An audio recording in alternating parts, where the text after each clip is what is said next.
ರಾತ್ರಿ ಒಳ ಮೀಸಲಾತಿ ಕುರಿತಂತೆ ಸಭೆ ನಡೀತು ಸರ್. ಏನಾದರೂ ಒಂದು ಅಂತ ತೀರ್ಮಾನಕ್ಕೆ ಬಂದ್ರೆ ಅಲ್ಲ, ಇವತ್ತು ವಿವಿಧ ಗುಂಪುಗಳದ್ದು ಅಭಿಪ್ರಾಯಗಳು ಬಂದಿದೆ. ಅದೆಲ್ಲವನ್ನು ಕೂಡ ಮಾನ್ಯ ಮುಖ್ಯಮಂತ್ರಿಗಳ ಜೊತೆಯಲ್ಲಿ ಇವತ್ತು ಚರ್ಚೆ ಮಾಡ್ತೀವಿ.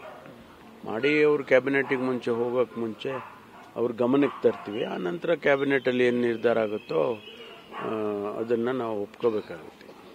ಒಂದು ಕಡೆ ಪ್ರಣಾಳಿಕೆಯಲ್ಲಿ ಕೂಡ ಅನೌನ್ಸ್ ಮಾಡಿದ್ರಿ ಒಳ ಮೀಸಲಾತಿ. ಅಲ್ಲಲ್ಲ, ಅನುಷ್ಠಾನ ಮಾಡೋದಕ್ಕೆ ನಾವೇನು ಇಲ್ಲ ಅಂತ ಹೇಳಿಲ್ವಲ್ಲ. ಅನುಷ್ಠಾನ ಖಂಡಿತವಾಗಿ ಮಾಡ್ತೀವಿ.